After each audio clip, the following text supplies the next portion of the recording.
दोस्तों जरा सोचिए, अगर दुनिया से रबर गायब हो जाए तो क्या होगा। क्या कोई भी इंडस्ट्री ऐसी है जो बिना रबर के चल सके? शायद नहीं। स्टोन एज में पहिए का आविष्कार एक क्रांतिकारी कदम था जिसने इंसानों की जिंदगी को आसान बनाया। लेकिन जब 18वीं सदी में एक पहिए पर रबर लगाया गया तो डेवलपमेंट की रफ्तार 100 गुना बढ़ गई। इस रफ्तार को तेज करने के लिए भारत की टायर कंपनियों ने भी अहम भूमिका निभाई है। आज दुनिया की टॉप 30 रबर प्रोड्यूसिंग कंपनीज में से भारत की 5 कंपनियां शामिल है और इस सफर की शुरुआत की थी मद्रास रबर फैक्ट्री यानी MRF ने। एक गरीब गुब्बारे बेचने वाले इंसान ने कभी ये सपने में भी नहीं सोचा होगा कि वो एक ऐसी कंपनी बनाएगा जो दुनिया के टॉप रबर मेकिंग कंपनीज में से एक होगा। तो चलिए आज के वीडियो में हम रबर फैक्ट्री MRF की दिलचस्प कहानी और उन फैक्टर्स को जानेंगे जिसने भारत को टायर प्रोडक्शन में वर्ल्ड लीडर बना दिया। टायर के इतिहास की बात करें तो इसकी शुरुआत होती है 1945 में, जब स्कॉटलैंड के रॉबर्ट विलियम थॉमसन ने रबर से पहले शॉक एब्जॉर्बर का कॉन्सेप्ट दिया। लेकिन इसकी प्रैक्टिकल प्रोडक्शन पहली बार 1888 में जॉन बॉयल डनलॉप ने किया। इसके टायर का इस्तेमाल पहली बार कार्ल वेज के पहले पेट्रोल कार मोटर व्हीकल में हुआ। 1905 में टायर ट्रेडर्स की शुरुआत हुई जिससे पहिए की ग्रिप और फ्रिक्शन बेहतर हुई। हालांकि सॉलिड रबर के टायर ज्यादा लोड नहीं उठा पा रहे थे और जल्द ही खराब हो जाते थे। इस समस्या का समाधान लेकर आई अमेरिका की फायर स्टोन कंपनी, जिसने बलून टायर विकसित किया। इससे टायरों की लाइफ और गाड़ियों की फ्यूल एफिशिएंसी बेहतर हुई। 1940 में ट्यूबलेस टायर और 1949 में रेडियल टायर आए। समय के साथ टायर मटेरियल और प्रोडक्शन में काफी सुधार हुआ।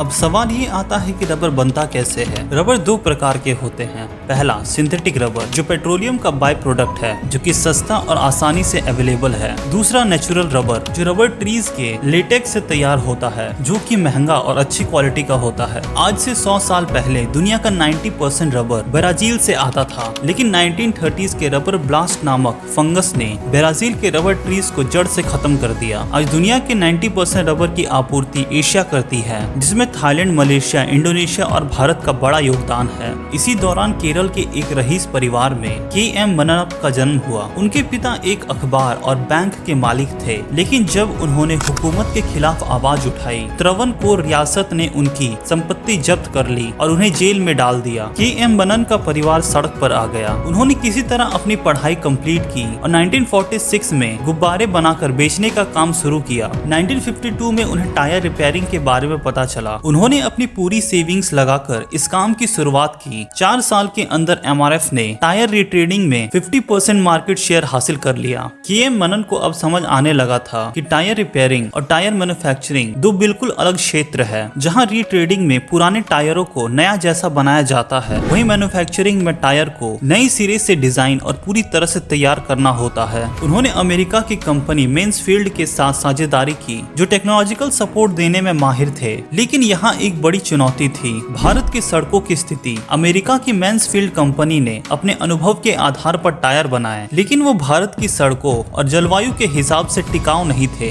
के मनन और उनकी टीम ने महसूस किया कि अगर भारत में सफल होना है तो भारतीय परिस्थितियों के मुताबिक टायर डिजाइन करना होगा। उन्होंने अपने रिसर्च और डेवलपमेंट में बड़ा इन्वेस्टमेंट किया। MRF ने अपने टायर के मटेरियल और डिजाइन में काफी बदलाव किए, जिससे उनके टायर न केवल टिकाऊ बने बल्कि खराब सड़कों पर भी अच्छा परफॉर्म करने लगे। 1960 के दशक में MRF ने भारतीय सेना के लिए विशेष टायर तैयार करना शुरू किया। ये टायर कठिन पहाड़ी इलाकों और रेगिस्तान में भी कारगर साबित हो रहे थे। इस कदम ने MRF को भारत में भरोसेमंद ब्रांड के रूप में स्थापित कर दिया। 1970 के दशक में MRF केवल भारत में ही नहीं बल्कि ग्लोबल मार्केट में भी अपनी पहचान बना चुका था। MRF ने अपनी पहली एक्सपोर्ट की डील लेबनान के साथ की। इसके बाद कंपनी ने 1980 के दशक में यूरोप और अमेरिका जैसे विकसित बाजारों में भी अपने टायर एक्सपोर्ट करना शुरू कर दिए। 1989 में MRF ने फॉर्मूला 1 रेसिंग कार्स के लिए भी टायर्स बनाए। ये कदम न केवल कंपनी के तकनीकी कौशल को दर्शाता है बल्कि ये भी दिखाता है कि MRF विश्व स्तर पर अपनी पहचान बनाने के लिए कितना ज्यादा सक्षम है। MRF ने केवल टायर मैन्युफैक्चरिंग में ही नहीं बल्कि स्पोर्ट्स में भी बड़ा नाम किया है। क्रिकेट के प्रति भारत में जुनून को देखते हुए MRF ने सचिन तेंदुलकर और विराट कोहली जैसे दिग्गज क्रिकेटरों को अपना ब्रांड एम्बेसडर बनाया। आज जब आप क्रिकेट के मैदान में खिलाड़ियों के बल्ले पर MRF का लोगो देखते हो तो ये कंपनी के मार्केटिंग स्ट्रेटेजी की सफलता का प्रतीक है। MRF ने टायर मैन्युफैक्चरिंग में कई नई टेक्नोलॉजीज को अपनाया। 1990s के दशक में कंपनी ने रेडियन टायर मैन्युफैक्चरिंग में कदम रखा। रेडियन टायर न केवल लंबे समय तक चलते हैं बल्कि फ्यूल एफिशिएंसी को भी बेहतर बनाते हैं। हाल ही में MRF ने इलेक्ट्रिक व्हीकल्स के लिए भी विशेष टायर डिजाइन किए हैं। ये टायर हल्के होते हैं और इलेक्ट्रिक वाहनों की बैटरी लाइफ को बढ़ाने में भी मदद करते हैं। MRF ने भारत की रबर इंडस्ट्री को नई ऊंचाइयों पर पहुंचाया। आज भारत दुनिया का चौथा सबसे बड़ा रबर उत्पादक देश है और इसमें MRF जैसी कंपनियों का बड़ा योगदान है।